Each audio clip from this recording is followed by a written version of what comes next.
Namo Buddhaya. Growing older is often painted as a chapter of serenity, reflection, and the joy of family togetherness. But what if the very closeness we yearn for could be the root of our deepest dissatisfaction? Imagine a scenario where the desire to stay near your children and grandchildren, motivated by love, slowly erodes your sense of independence, purpose, and identity. In this special video, we will unravel the surprising truths behind intergenerational living and how it may unknowingly affect your well-being. Along the way, we'll delve into timeless lessons from Stoicism, philosophy, and psychology, enriched with real-life stories and expert insights. But first, let's dive into the compelling story of Mrs. Rosa, whose journey serves as a mirror for many elders around the world. Part 1. The Illusion of Togetherness. Mrs. Rosa was ecstatic when she decided to move in with her daughter Lucia after her husband's passing. At 70, she envisioned her golden years surrounded by the laughter of her grandchildren, the warmth of family meals, and the comfort of shared living. And, for a time, it felt like a dream. Her days were filled with purpose, cooking, helping with homework, and creating memories. She felt rejuvenated, as if she had stumbled upon a second lease on life. Studies, such as those from Stanford University, affirm that intergenerational living can indeed provide a sense of purpose and vitality for elders. But Rosa's story soon took an unexpected turn. The initial joy gave way to an overwhelming routine. She began to miss the quiet solitude she once enjoyed in her old apartment, the freedom to read, paint, or simply gaze out the window. Part 2. When Love Turns into Obligation. One of the pivotal moments in Rosa's life came when she overheard Lucia praising her as a blessing. While it warmed her heart, it also planted a seed of doubt. Was she truly appreciated, or had she become indispensable to the point of losing herself? This inner conflict echoes the teachings of Stoic philosophers like Epictetus, who warned against losing autonomy in the service of others. Rosa's routine, once fulfilling, became a cycle of relentless caregiving. The guilt of feeling ungrateful weighed heavily on her, a sentiment many can relate to. Part 3. The Slave Grandmother Syndrome. Rosa's story exemplifies what Dr. Antonio Guaro describes as the slave grandmother syndrome. This term encapsulates the emotional and physical toll on grandparents who assume unpaid caregiving roles, often without recognition. Studies reveal that such roles can lead to mental health challenges, including anxiety and depression. For Rosa, the joy of helping her family was increasingly overshadowed by fatigue and a loss of personal freedom. She began questioning her choices, her role, and her identity. The words of Seneca, a Roman Stoic philosopher, came to mind. Life is long if you know how to use it. Was she truly living, or merely existing? Part 4. The Turning Point. Rosa's life changed when her lifelong friend Carmela paid a visit. Carmela shared her own struggles with intergenerational living and the transformative decision to reclaim her independence. Inspired by the philosopher Ralph Waldo Emerson's words, "The only person you are destined to become is the person you decide to be," Carmela moved into her own apartment, finding balance and happiness. Her story resonated deeply with Rosa, who began envisioning a life where she could nurture both her family relationships and her own passions. Part 5. Rediscovering Purpose. Rosa decided to enroll in a painting workshop, a bold step that reconnected her with a long-forgotten passion. At the workshop, she not only honed her artistic skills, but also formed new friendships. The laughter and camaraderie reignited her zest for life, reminding her of the importance of personal growth. This decision was supported by studies highlighting the mental and physical benefits of maintaining hobbies and social connections in old age. Dr. Oliver Sacks, a renowned neurologist, once noted that the brain thrives on new experiences, a truth Rosa experienced firsthand. Part 6. The Difficult Conversation. Rosa's newfound clarity led to a pivotal conversation with her daughter Lucia. With trembling hands and a determined heart, Rosa explained her desire to live independently. Lucia's initial resistance softened as Rosa shared her reasons, emphasizing that independence would enhance, not diminish, their bond. Their open dialogue exemplifies the importance of honest communication, as highlighted by family psychologists. Rosa reassured Lucia that her decision stemmed from love, a love deepened by the space to grow individually. Part 7. The Paradox of Distance. After moving into her own apartment, Rosa discovered an unexpected truth. Physical distance strengthened her familial bonds. Visits became more meaningful, and phone calls transitioned from routine exchanges to heartfelt conversations. The space allowed both Rosa and her family to appreciate each other's presence more deeply. This realization aligns with the teachings of Khalil Gibran, who wrote, "Let there be spaces in your togetherness." True love, Rosa found, flourishes in freedom. Part 8. A New Chapter. Rosa's second act was marked by exploration and joy.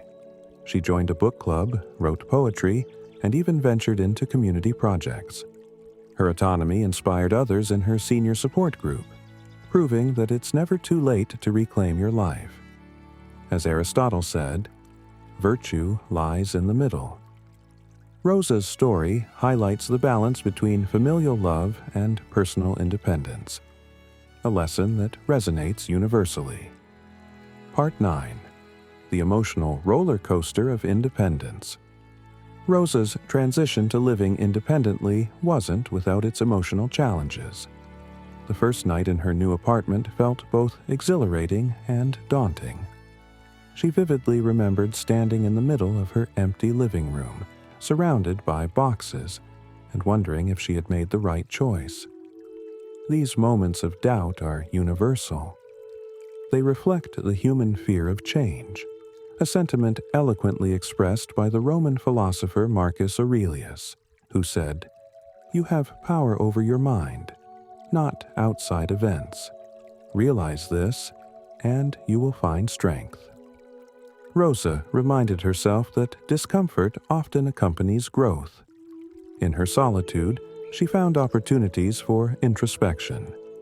She started journaling, a practice that helped her untangle her thoughts and rediscover her aspirations. Each page became a testament to her resilience and a roadmap for her future. Part 10. Redefining Family Bonds. Distance brought clarity to Rosa's relationships. Before, her interactions with her family were steeped in routine and obligation. Now, each visit felt intentional, filled with genuine connection and appreciation. Her grandchildren, once accustomed to her constant presence, began eagerly anticipating her visits, turning them into cherished occasions. This transformation reflects the principle of Stoic detachment, not an absence of love, but a conscious effort to avoid overdependence. As Epictetus advised, don't demand that things happen as you wish, but wish that they happen as they do, and you will go on well. Rosa found that by letting go, she gained something even more profound: mutual respect and love. Part 11. The Science of Aging. With grace, Rosa's story is more than a personal journey. It aligns with scientific insights into healthy aging. Research from the World Health Organization, WHO, emphasizes the benefits of active aging, which includes maintaining physical, mental, and social well-being. Through her new hobbies, Rosa embodied these principles. She joined a local fitness class, not just for exercise, but for the sense of community it offered. She also took up gardening, finding solace and satisfaction in nurturing life. These activities, simple as they seemed, had profound effects on her mood, energy, and overall health. Dr. Lisa Berkman, a social epidemiologist, explains that strong social connections and a sense of purpose are as vital to longevity as avoiding smoking or maintaining a healthy diet. Rosa's vibrant new lifestyle became a testament to this truth. Part 12. Lessons from Ancient Wisdom. The philosophy of Stoicism became a quiet guide in Rosa's journey. She often reflected on the teachings of Seneca, who wrote, "We are always complaining that our days are few, and acting as though there would be no end of them." This prompted her to savor each moment and make deliberate choices about how she spent her time. She also embraced the idea of amor fati, a Stoic concept meaning love of fate. Rather than dwelling on the past or fearing the future, Rosa learned to accept her circumstances and find joy within them. This mindset transformed even mundane activities into opportunities for gratitude and growth. Part 13. Bridging Generations with Purpose.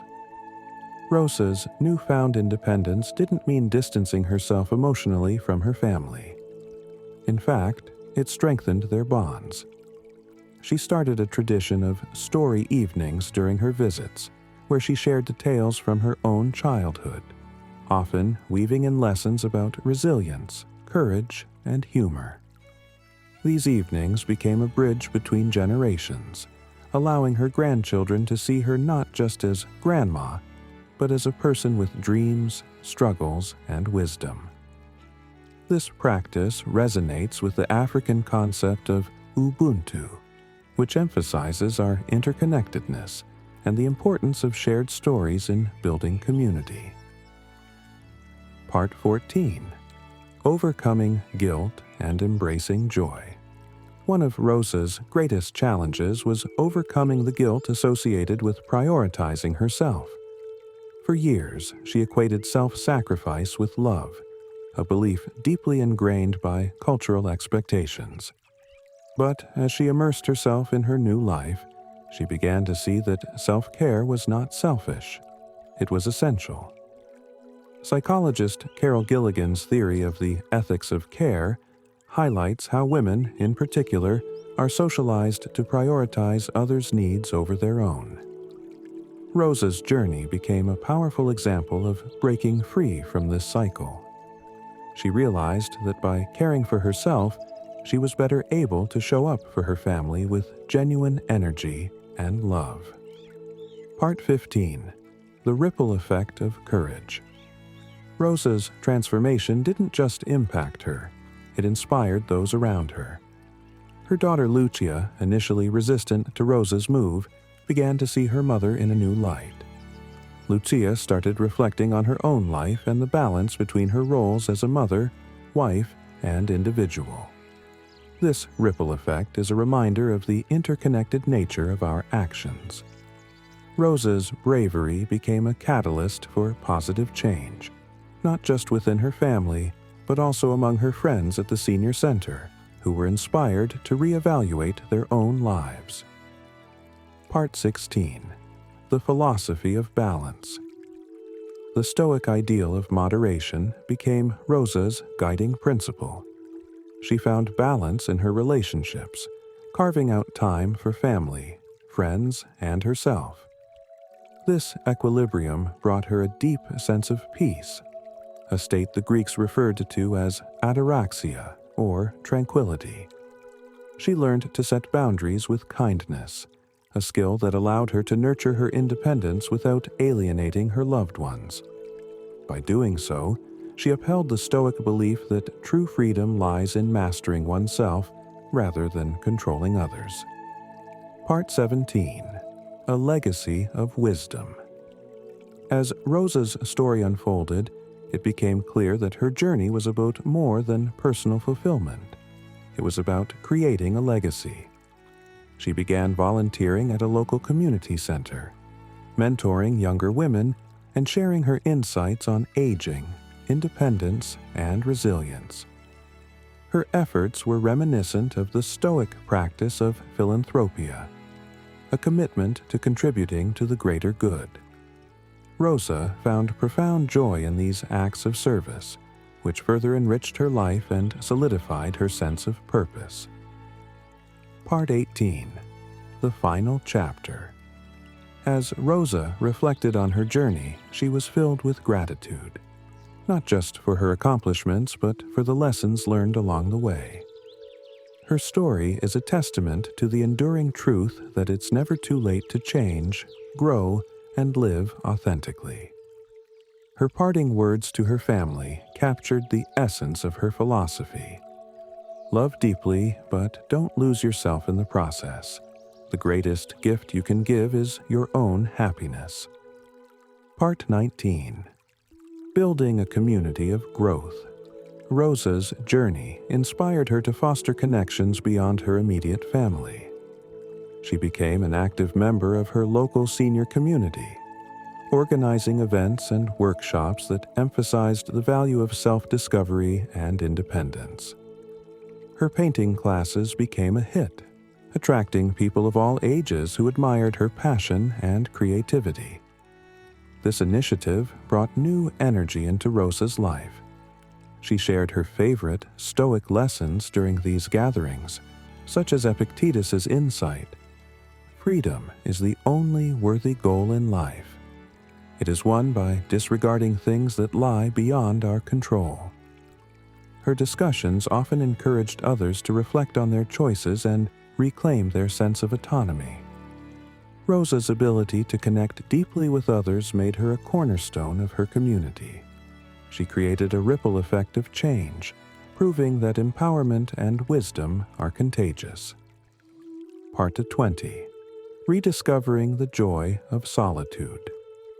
Living alone taught Rosa to embrace solitude, not as loneliness, but as a space for self-reflection and growth. Each morning, she practiced mindful meditation, sitting by her window and watching the sunrise. This daily ritual became her anchor, reminding her of the beauty in stillness. The practice of mindfulness, rooted in Buddhist and Stoic traditions, helped Rosa focus on the present moment. As Marcus Aurelius advised in Meditations, you could leave life right now. Let that determine what you do and say and think. Rosa found a new appreciation for her time, making each day meaningful. Her evenings were often spent reading books she had always wanted to explore. From poetry to philosophy, each page opened new worlds, reigniting her curiosity.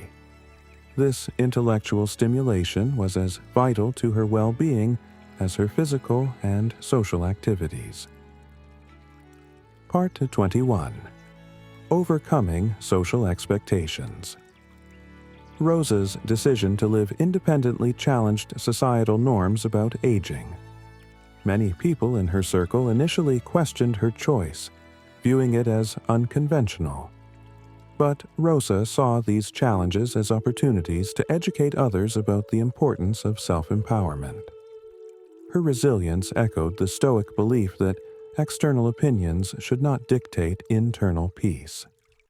She often reminded herself of Seneca's words: "It is not the man who has too little, but the man who craves more that is poor."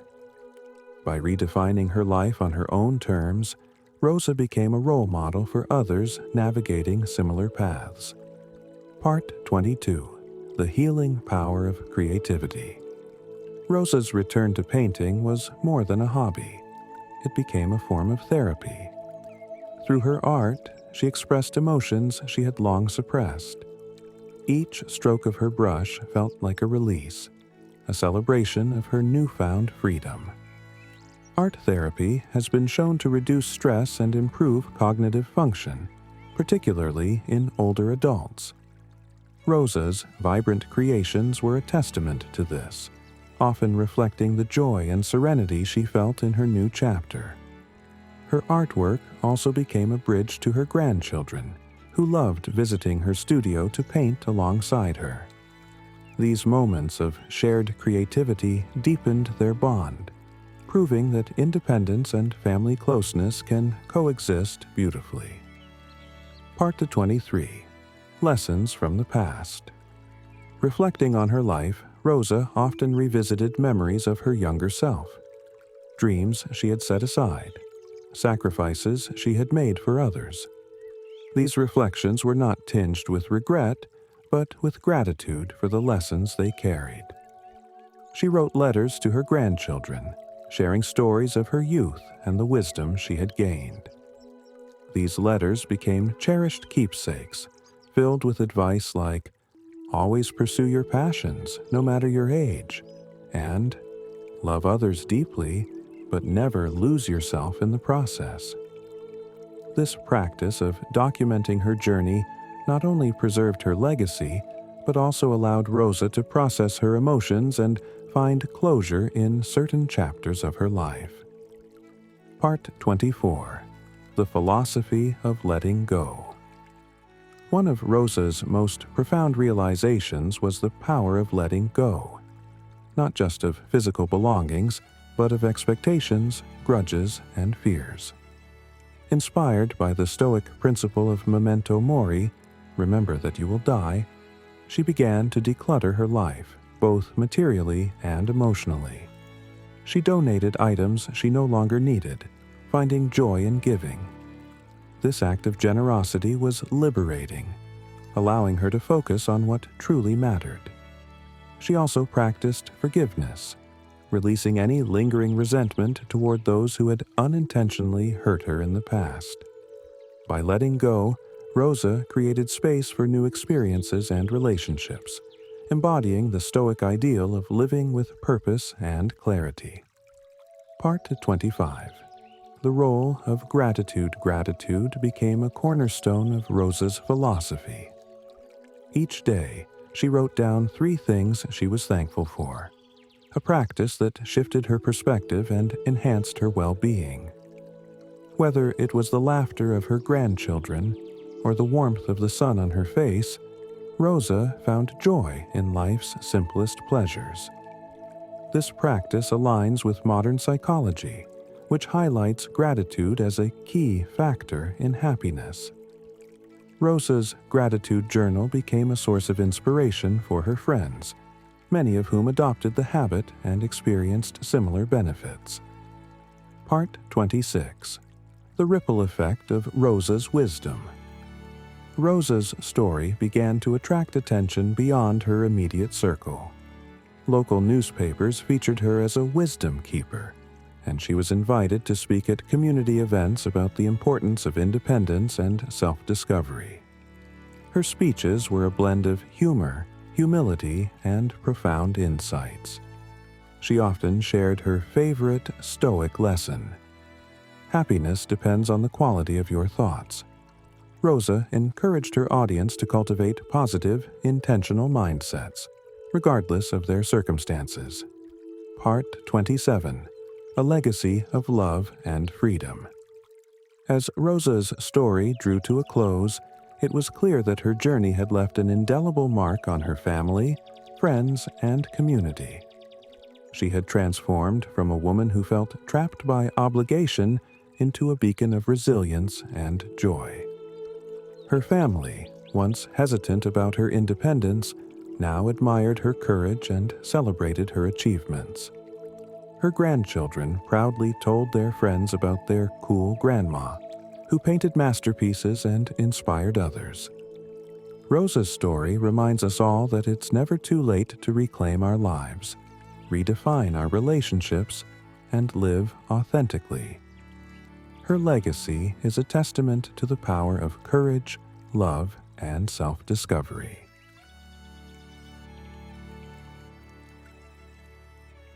Namo Buddhaya. Imagine this.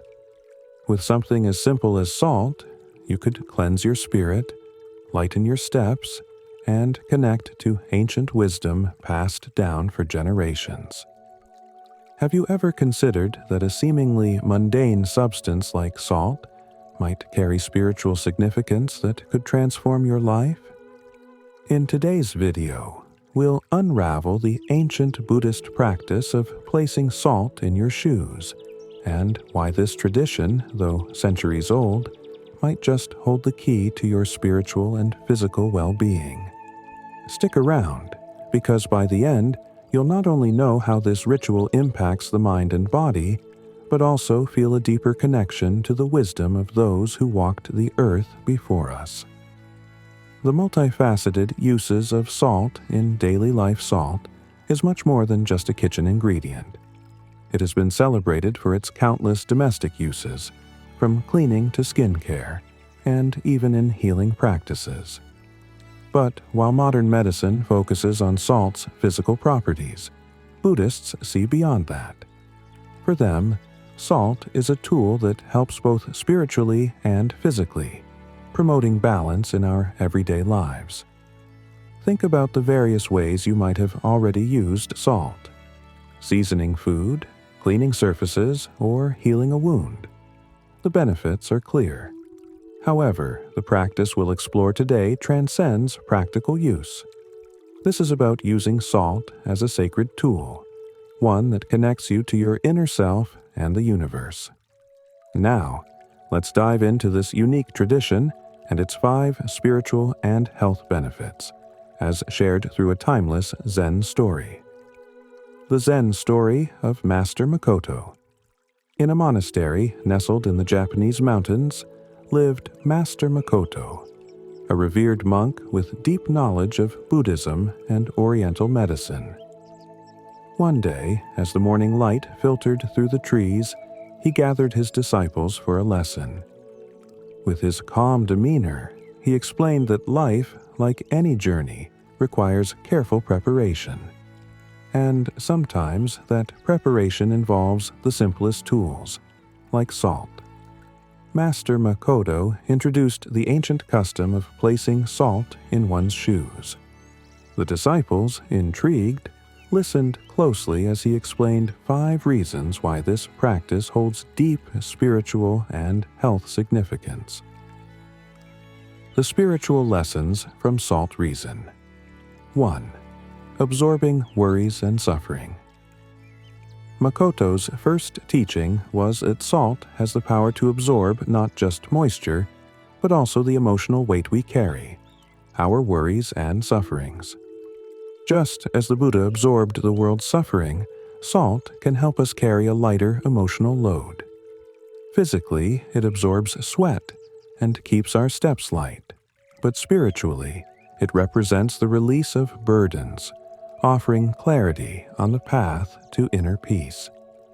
To bring this lesson to life, the story of an old fisherman is shared. Caught in a fierce storm, the fisherman saved his boat by throwing a bag of salt onto the deck to absorb the floodwaters. In the same way, salt in your shoes absorbs emotional floodwaters and clears the path for spiritual clarity. My take. In modern times, we often get weighed down by the stresses of life, whether it's work, family, or personal challenges. The practice of placing salt in our shoes can serve as a symbolic reminder to let go of that stress. We're not just absorbing moisture, we're releasing the emotional burdens that slow us down, allowing for a freer, lighter stride in life. This act is a gentle nudge towards mindfulness and emotional well-being. Reason 2. Purification from negative energy. Makoto's second point highlights salt's purifying properties. Throughout history, salt has been used in rituals to ward off evil spirits or cleanse spaces. In Buddhist tradition, placing salt in your shoes purifies your path from spiritual obstacles. It protects your mind from deceptions and distractions. The monk shared a vivid story. A traveler, on his journey, had to cross a river teeming with evil spirits. But because he had salt in his shoes, he was able to make it across unharmed. This story reflects how salt acts as a spiritual shield, cleansing and protecting us from unseen forces. In today's world, negative energy can come in many forms: social media, toxic relationships, or even our own self-doubt. While we may not literally battle evil spirits, we constantly face distractions and negativity. By symbolically placing salt in our shoes, we create a boundary between ourselves and these harmful influences, allowing us to stay focused on our goals and our spiritual journey. Reason 3. Maintaining balance. Makoto then taught that salt helps us maintain balance. Physically, it stabilizes our steps. Spiritually, it anchors us amidst life's storms. This connection to balance resonates deeply with Buddhist teachings about the middle path, avoiding extremes and finding equilibrium. He explained this by comparing salt to the surrounding mountains: firm, steady, and enduring. Just as the mountains remain unmoved by wind or storm, salt in your shoes roots you to the earth, ensuring stability in both body and mind. In a world of constant change and chaos, maintaining balance is crucial. Whether it's the balance between work and rest, or the equilibrium of mind and body, small actions like this practice remind us to stay grounded. The symbolism of salt as an anchor can help us reconnect with nature and our core values, preventing us from being swept away by life's turbulence. Reason 4. Healing power. Salt is known for its healing properties. Makoto emphasized how placing salt in shoes not only benefits the body, relieving tension and pain, but also aids in mental healing.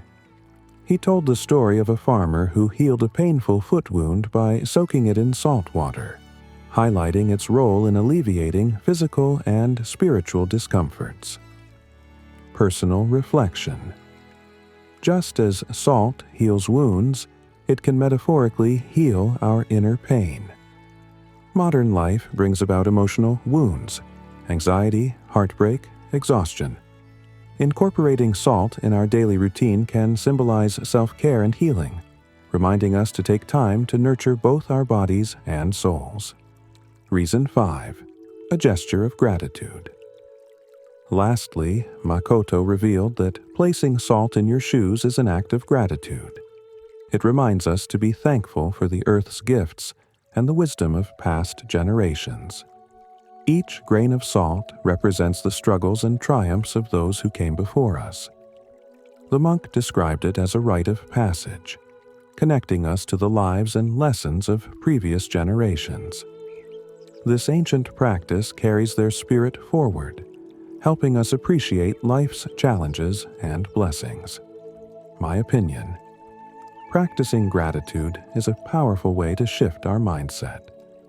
In today's fast-paced world, we often take simple things for granted, but by embracing this ritual, we ground ourselves in thankfulness, appreciating both the joys and hardships that shape our journey. As the story of Master Makoto comes to a close, the disciples are left with a deep understanding of this seemingly simple practice. Salt in shoes is more than a tradition. It's a spiritual tool that connects the physical and the divine. It absorbs worries, purifies our path, helps us find balance, heals our wounds, and reminds us to be grateful. For you too, this practice could become a daily ritual, helping you walk through life with lighter, more purposeful steps. Whether you try it or simply reflect on its lessons, the key takeaway is clear. Sometimes the smallest actions hold the deepest meaning, and by embracing them, we can navigate our personal journeys with wisdom and grace.